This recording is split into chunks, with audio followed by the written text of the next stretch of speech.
5 raisons psychologiques qui expliquent pourquoi on ne perd pas de poids, même avec un régime et du sport. Matt Traub, un psychothérapeute de Californie du Sud, est convaincu que notre poids est intimement lié à notre estime de soi et à notre confiance en nous. C'est pourquoi tes peurs intérieures peuvent facilement réduire à néant tes tentatives de perte de poids. Nous avons rassemblé 5 barrières psychologiques majeures qui nous empêchent de perdre le poids que l'on souhaite, même si nous menons un mode de vie sain.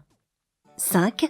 Avoir quelques kilos en trop, c'est confortable. Oui, on sait très bien ce que tu penses. Dites ça à mon jean slim qui ne veut pas se fermer. Tu crois sûrement qu'il n'y a pas d'avantage à avoir quelques petites rondeurs? Eh bien, écoute-nous attentivement.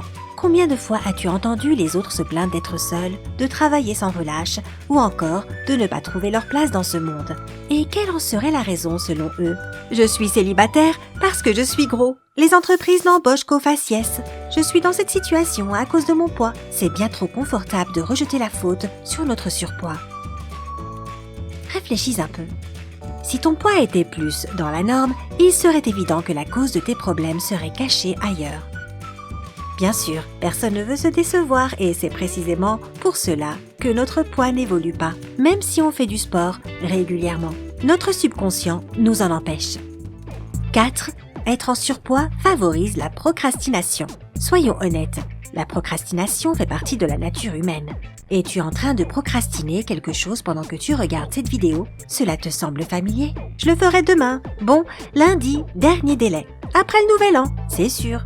Bon, d'accord, encore une dernière vidéo sympa. Ce n'est pas grave, nous ne t'en voudrons pas. Certains qui luttent depuis longtemps avec leur poids peuvent même remettre à demain leur plan jusqu'à leur prochaine vie, où ils seront fins et en forme. J'aimerais vraiment danser comme Beyoncé, mais je ne peux pas parce que je suis en surpoids. Je n'ai pas son corps, donc je ne peux même pas essayer d'imiter ses mouvements. Je n'ai pas son corps, donc je ne peux même pas essayer d'imiter ses mouvements. Je vais d'abord essayer de perdre du poids et ensuite, je prendrai des cours de danse. Donc je ferai un peu de course à pied le soir et je garderai la danse pour un autre jour. En fait, cette petite voix de la procrastination parle quand elle sait que ton surpoids fait soi-disant tomber tes plans à l'eau. 3. C'est une manière d'attirer l'amour et l'attention des autres. Parfois, on a juste besoin de se laisser aller dans une soirée. Et bien sûr, qui est invité ? Un ami dans les bras duquel on peut pleurer, quelqu'un prêt à nous consoler, qui se sent désolé pour nous, qui est prêt à prendre soin de nous et à nous soutenir. Pauvrette, là, ça va aller. C'est bon de se sentir comme le centre de l'univers et ton inconscient aime s'y prélasser. Un régime drastique et un coach qui sort de l'armée sont des raisons légitimes pour cette fameuse soirée. Et ton esprit subliminal ne veut pas se passer de cette attention empathique avec cette bataille contre le surpoids.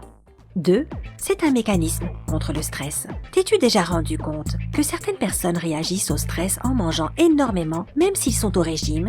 On appelle cela la nourriture émotionnelle, et la plupart des gens ne s'en rendent même pas compte quand cela leur arrive. Ils se tournent intuitivement vers la nourriture car ils sont incapables de gérer leurs sentiments, surtout s'ils ont vécu des traumatismes dans leur enfance. Ils se disent « Ne pleure pas, arrête de te plaindre, tu es un adulte maintenant ». Et l'anxiété des émotions que l'on n'exprime pas se transforme en faim. Par conséquent, au lieu de prendre rendez-vous chez un thérapeute qui pourrait leur apprendre comment gérer leurs émotions, ils préfèrent rendre visite à leur frigo, malgré les recommandations de leur entraîneur. 1. Lutter contre les problèmes de confiance en soi est une distraction. Le peu de confiance en soi est un autre obstacle psychologique à la perte de poids. Si un patient parle constamment de ses courbes voluptueuses face à son nutritionniste ou du fait qu'il y a plus à aimer au-delà de ses petits bourrelets, ils choisissent inconsciemment de rester tels qu'ils sont. La même règle s'applique aux excuses basées sur l'hérédité. Le gras, c'est une histoire de famille. J'ai hérité des gènes de mon père. Eh bien, tu serais surprise d'apprendre que les scientifiques pensent autrement. Ils disent que venir d'une famille en surpoids ne veut pas dire que tu ne peux pas avoir une silhouette différente. L'obésité génétique te rend juste un peu plus prédisposé aux problèmes de poids. Si tu es prêt à assumer cet héritage, pas besoin de te torturer avec des régimes et du sport, mais tu peux toujours changer d'avis. Donc, essaie de repousser toute pensée négative et toutes les excuses qui te trottent dans la tête.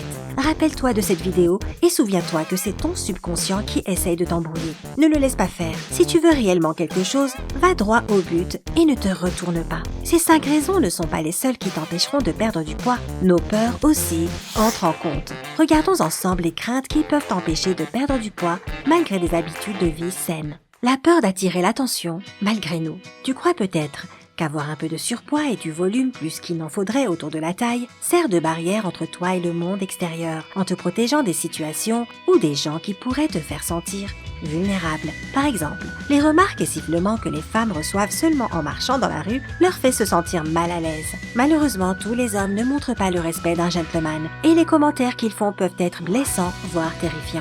C'est pourquoi il semble que plus tu sois lourde, moins tu attireras l'attention et plus tu seras en sécurité. Huée mis à part, avoir un corps idéal fait que les gens s'intéressent à toi et aimeraient entamer une relation sentimentale avec toi. Mais pour ceux qui ne se sentiraient pas bien dans leur peau, ou pas encore prêts à s'aventurer dans le monde du flirt, il est peut-être juste plus simple de se cacher derrière ces quelques kilos en trop.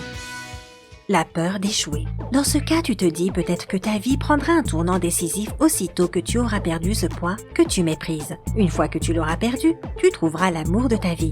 Quand tu auras atteint le poids idéal, ton supérieur se rendra soudainement compte qu'il t'a sous-estimé. En bref, ta vie sera un vrai conte de fées. Une vie parfaite? Ça, c'est le rêve de tout le monde.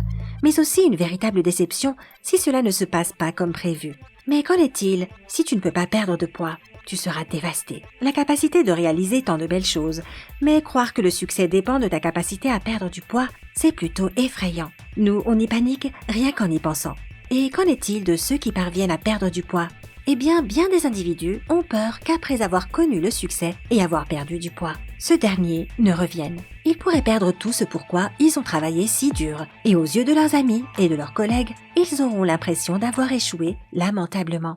La peur du futur, sauf si tu es une diseuse de bonne aventure, et si c'est le cas, on pourrait parler du loto plus tard. Le futur est mystérieux et inconnu, mais il est aussi assez terrifiant. La peur du futur se manifeste sous deux formes, physique et psychologique. Si tu as été en surpoids toute ta vie, tu as sûrement du mal à imaginer à quoi tu ressemblerais si tu perdais du poids. Te reconnaîtrais-tu dans le miroir? Et si tu as beaucoup de poids à perdre, tu pourrais t'inquiéter à propos de ta peau. Es-tu prête à vivre avec la peau qui pend? Devras-tu subir une opération pour l'enlever? Il est tout à fait rationnel de ressentir ce type d'inquiétude. Les autres craintes sont psychologiques. Tu connais tes limites, ta zone de confort, ce qui te met à l'aise. Même si tes habitudes actuelles et si ton apparence ne sont pas aussi idéales qu'elles pourraient l'être, c'est toujours terrifiant de les modifier.